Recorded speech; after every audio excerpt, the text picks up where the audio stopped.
Greetings. One of the most successful videos on this channel in terms of traffic has been this video over here, which is a remake of a video where I speak about how China has outperformed any other comparison in terms of its economic progress, leaving behind the country that is often compared to it, India, in the dust, to the extent that there is really no comparison between the two. And we all hear about how much China has grown in the last 30 years or 40 years. But the question becomes, is that really the correct starting point? And how do we assess periods immediately before that within the context of what China's potential was? Is it reverting back to where it should have been a long time ago despite the fast growth?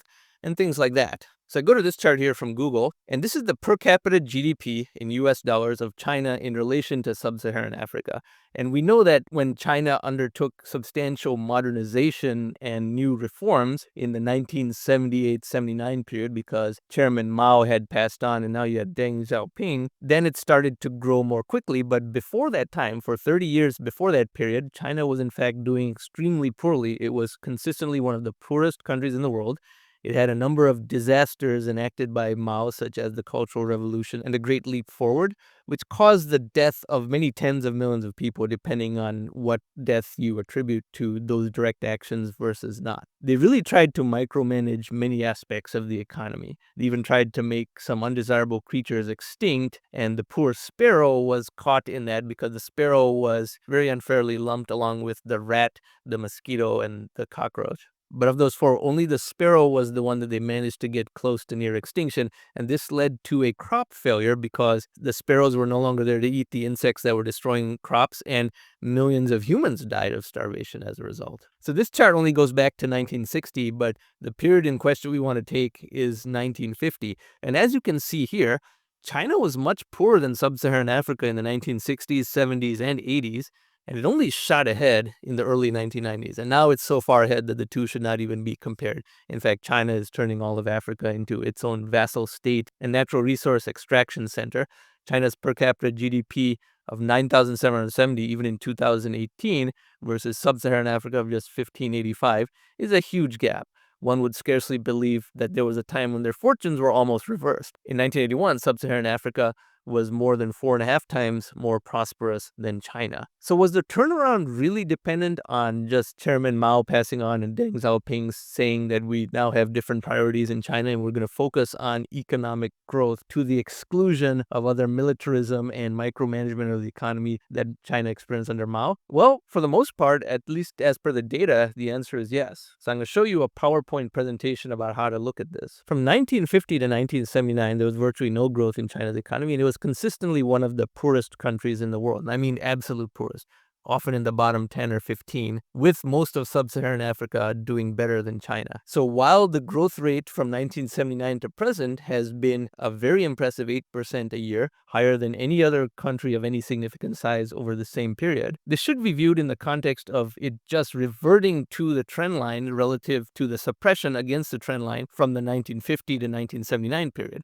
Here you had a relatively well-educated, industrious people, and they were turned into one of the poorest countries in the world because they had a system similar to what North Korea still has, and they were very poor. And therefore, if you take a starting point from 1950 to present, the growth rate is only 5% a year. Still better than most countries, but not as super fast as one may think. This springback effect has to be viewed in the context of the suppression for 29 years up to this point. If you still doubt that China was one of the 10 poorest countries in the world for most of the 1950 to 1979 period, in fact, well into the 1980s, because this recovery only began in earnest in the 90s, well, let me show you a YouTube video about that. So this is the poorest country in the world listed from the absolute poorest on down, starting in 1960. Remember, China's worst period was in fact the 1950s, but even in the 1960s, you can see here where my cursor is, China is one of the bottom 10.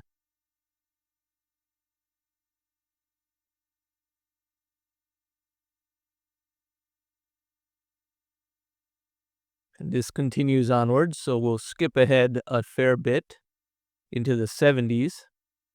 So again, you see China in the bottom 10 here in the 70s.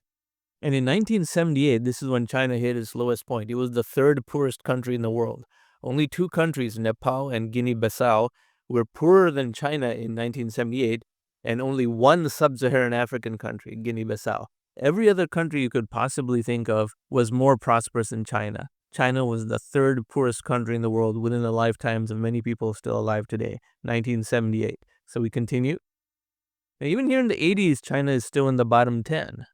Now it's finally starting to improve somewhat, some economic growth. But here, even in 1986, China is still in the bottom 15 or so. 1987, still in the bottom 20 of the world in 1987, 88. Now, finally, in 1989, China has left the bottom 20 forever. But as we could see, all the way from 1950 through 1989, China has been among the poorest countries in the world and got as low as third poorest and did not get out of the bottom 20 all the way until 1989. And the chart that we saw earlier corroborates that. It only started to shoot up from this point over here. It got out of the bottom 20 and then really took off from 1993 onwards and never looked back, just like what we saw in even that PowerPoint slide that I made. It was a springback effect from having been frozen in a 1950s era of prosperity, technology, education, enlightenment, everything. And then finally, when reforms occurred, a lot of that pent-up energy was allowed to release itself, and China's economy has done extremely well since then. And now it's a fully middle-income country from being one of the poorest countries in the world not too long ago, barely 30 years ago. And so it's analogous to two other examples that we've seen in smaller countries. We had West Germany versus East Germany. East Germany was only 1/5 of the prosperity of West Germany when the Berlin Wall fell.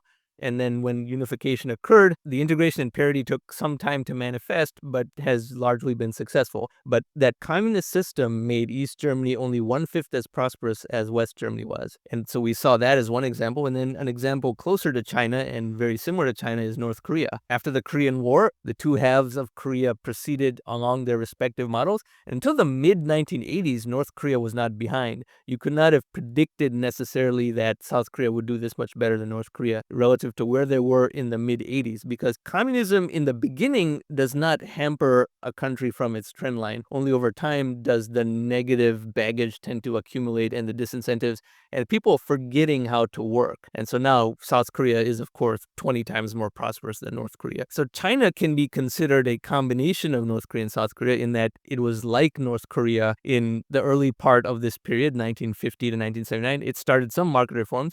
It's still not a democracy even now in 2022, but in an economic sense, it is adopting a lot of the practices that it saw working in South Korea and Taiwan, as well as some innovation of its own. And therefore, the North Korea-like period of China that existed under Mao was something that is in the past. And a lot of people in China don't know about that. That history is being erased because it's embarrassing in a way. But this springback effect is certainly salient and something to look at because the rapid growth is a reversion to the trend line. And has the reversion completed or not, it's hard to say. China is still growing at a rate much faster than the West, but because of its great size, eventually it has to converge to the rest of the world's average. I don't think it's at that point yet. It can keep going perhaps until it's almost at the prosperity level of South Korea and Taiwan. Now, those are not perfect comparisons either, because a small country like South Korea or Taiwan can survive on an export-based model much longer than a huge country like China can. However, China has benefits in terms of economies of scale by being a large country. So this large country, small country comparison may not be disadvantageous to a large country like China at all. It depends on how much each factor ends up weighing. But always remember the pre-1979 period in any discussion about China's rapid growth, because it has to be viewed in that context. The quantification of how the style of communism that existed under Mao suppressed what could have been a much more prosperous country at the time, and how the people still had enough animal spirits within them, enough entrepreneurial and innovative energy within them to recover from that tyranny and get to a point where economically, at least, they are way, way, way further ahead than they were in 1979, to the extent that the damage done by that period has largely been erased, not by the people who suffered under it, but by their children and their grandchildren, if nothing else. So some data to look at and some food for thought. And the question to ponder is, how much longer can China grow at a much faster rate than the rest of the world? That is ultimately one of the biggest economic questions that we face today. At what point does the saturation and convergence occur? If you like this type of content and you found this video interesting, I encourage you to subscribe to the channel. Thank you very much for watching.